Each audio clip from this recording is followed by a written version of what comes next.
Isang mapagpalang araw sa lahat. Ako nga po pala si Binibining RV Gwency Cañedo. At ngayon ay pagpapatuloy ko ang itinalakay ni Binibining Carizo patungkol sa implementing curriculum daily in the classroom.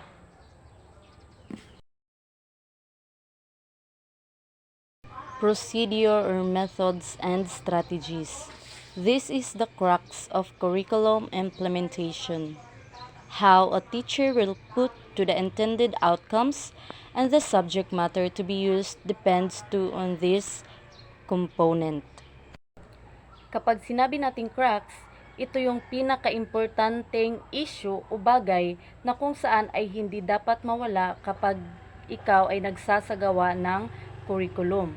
Ang proseso o strategy, ito yung magiging gabay ng guro sa kung paano isasagawa ang mga layunin at nilalaman ng curriculum upang matiyak na natututo ng epektibo ang iyong mga mag-aaral. Ways of teaching for the different kinds of learners. First, direct demonstration methods.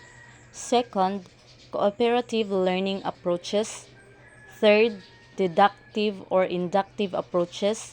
And the fourth one is other approaches. Ang direct demonstration method, ito ay isang uri ng diskarte na ginagamit upang matulungan ang mga mag-aaral na maunawaan at matandaan ang mga mahahalagang impormasyon mula sa isang teksto o mula sa isang aralin. Ito rin ay nagbibigay diin sa pag-uulit o pag-uorganisa ng mga impormasyon.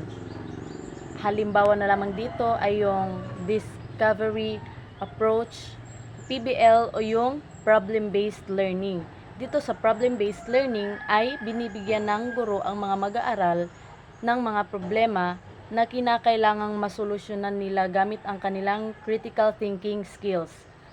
At yung project method at yung inquiry method rin. Ang cooperative learning approach naman, ito ay isang paraan ng pagtuturo na kung saan ang mga mag-aaral ay nagtutulungan by group upang mas mapadali ang kanilang pag-unawa o mas madali nilang maunawaan ang mga aralin na itinalakay. Dito rin ang mga guro ay maaaring magsagawa o lumikha ng isang epektibong pamamaraan upang ang kanyang mga mag-aaral ay madaling matutunan ang kanyang itinalakay sa oras na iyon o sa oras ng kanyang talakayan o klase. Halimbawa na lamang dito ay yung think, pair, share na kung saan ang dalawang mag-aaral ay ipinagpapares o pinagsama upang mag-brainstorming silang dalawa, at isa na rin dito ay yung peer tutoring. Kapag sinabi nating deductive or inductive approach, ito ay isang paraan na kung saan nagsisimula ang guro sa pangkalahatang prinsipyo at pagkatapos niyang ituro iyon ay magbibigay siya ng isang halimbawa. Pag sinabi naman nating inductive, magsisimula muna ang guro sa isang halimbawa bago niya isalang ang kanyang mga mag-aaral sa pangkalahatang prinsipyo. Parang yung inductive ay kabaliktaran lamang siya. Pag sinabi nating deductive, ito yung general to specific. Pag sinabi rin nating inductive, specific to general.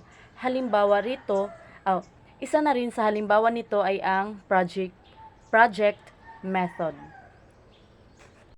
Dumako naman tayo sa panghuli, ang other approaches, na kung saan dito sa other approaches ay dito nakapaloob yung blended learning, yung integrated learning at yung reflective teaching, na kung saan kahit wala ang mga mag-aaral sa isang paaralan ay maaari pa rin silang matuto batay sa ipapagawa or ibibigay na gawain ng isang guro.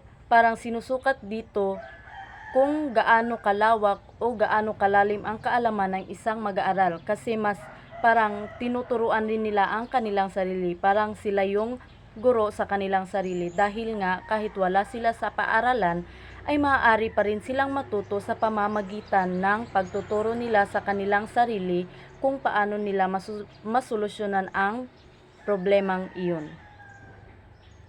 Dumako naman tayo sa different learning styles.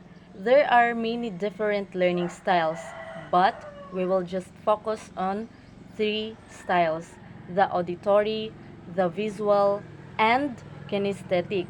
Ito ay makakatulong sa guro upang malaman o makagawa sila ng mga aktibidad na naaayon o maaari nilang gamitin sa loob ng kanilang klase o sa oras ng kanilang talakayan. Students' different learning styles: visual, auditory, kinesthetic. First, visual. Pag sinabi nating visual, ito yung nakikita. Alam naman natin na may mga mag-aaral o may iba't ibang kakayahan ang isang mag-aaral. May mga mag-aaral na mas prefer nila yung visual kasi para sa kanila ay mas madali nila itong maiinterpreta o mas madali silang natututo kapag nakikita nila ang isang bagay. Halimbawa na lamang, kapag ikaw ay isang guro na naglalarawan ng isang bagay, ay maaari kang magpakita ng larawan o maaari kang magdala ng tunay na bagay dahil ang mga mag-aaral na mas prefer ang visual ay mas madali nilang naiinterpreta o madaling nagfa-function ang kanilang utak batay sa kanilang mga nakikita. Second, auditory. Kapag sinabi nating auditory, ito yung napapakinggan o naririnig. May mga mag-aaral na mas gusto nilang kapag napapakinggan nila ang isang bagay o ang isang aralin. Halimbawa na lamang, yung mga mag-aaral na mas magaling sila sa oral at hindi sila magaling sa written. So dito sa auditory, it recalls information through hearing or speaking. Mas madali silang natututo kapag napapakinggan nila ito. Ito yung mga mag-aaral na magagaling pagdating sa oral participation at iba pa. And the third one is yung kinesthetic. Kapag sinabi natin kinesthetic, ito yung mga galaw-galaw or yung mga hands-on activities. May mga mag-aaral na mas prefer nila yung hands-on activities kaysa napapakinggan o nakikita lamang nila ito. It demonstrates how to do rather than explaining. Kapag sinabi nating rather than explaining, ito yung mga mag-aaral na mas madali nilang natutunan ang isang aralin kapag isinasagawa ito. Halimbawa na lamang, kapag ikaw ay nagtuturo ng science, ay maaari silang magkaroon ng field trip. 'Di ba? Kasi nga ito yung mga mag-aaral na mas gusto nila yung mga real life scenarios na mga activities or mga performance. Guidelines for instructional support materials. First, use of direct purposeful experience through learning by doing retains almost all of the learning outcomes. Dito ay nagpapahayag na ang pag-aaral ay mas epektibo kapag ito ay isinasagawa ng mag-aaral. Ang tunay na karanasan ay nagpapalakas ng pag-unawa at pagpapanatili ng kaalaman ng mga estudyante o ng iyong mga mag-aaral. Ito ay isang mahalagang bahagi sa pagpapatupad ng kurikulum upang matiyak na ang mga mag-aaral ay nagkakaroon ng malalim na pag-unawa sa iyong aralin o sa iyong paksa.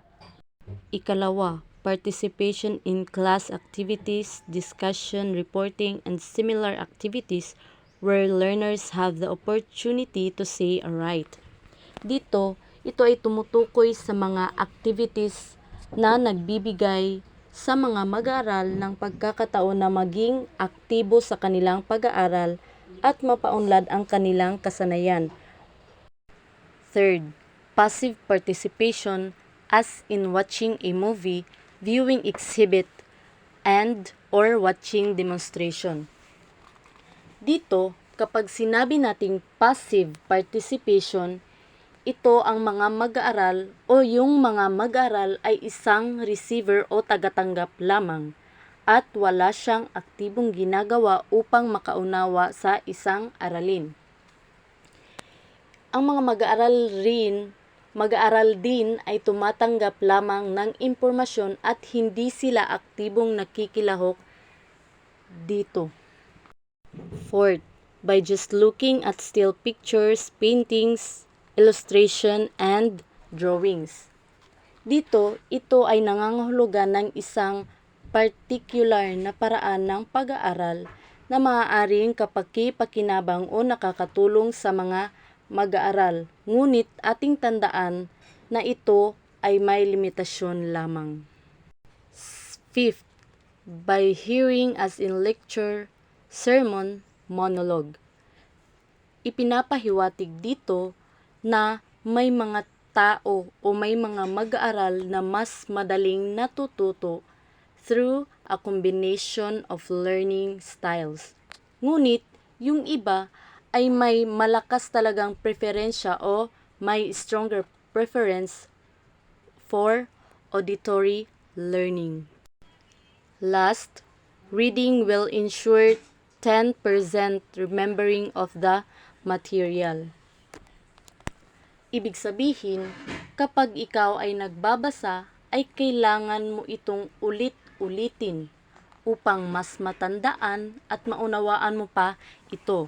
Kasi kung babasahin mo lamang ito nang walang pag-iintindi, ay talagang mahihirapan kang iinterpretahin ito o nahihirapan kang bigyan ito ng pagpapakahulugan.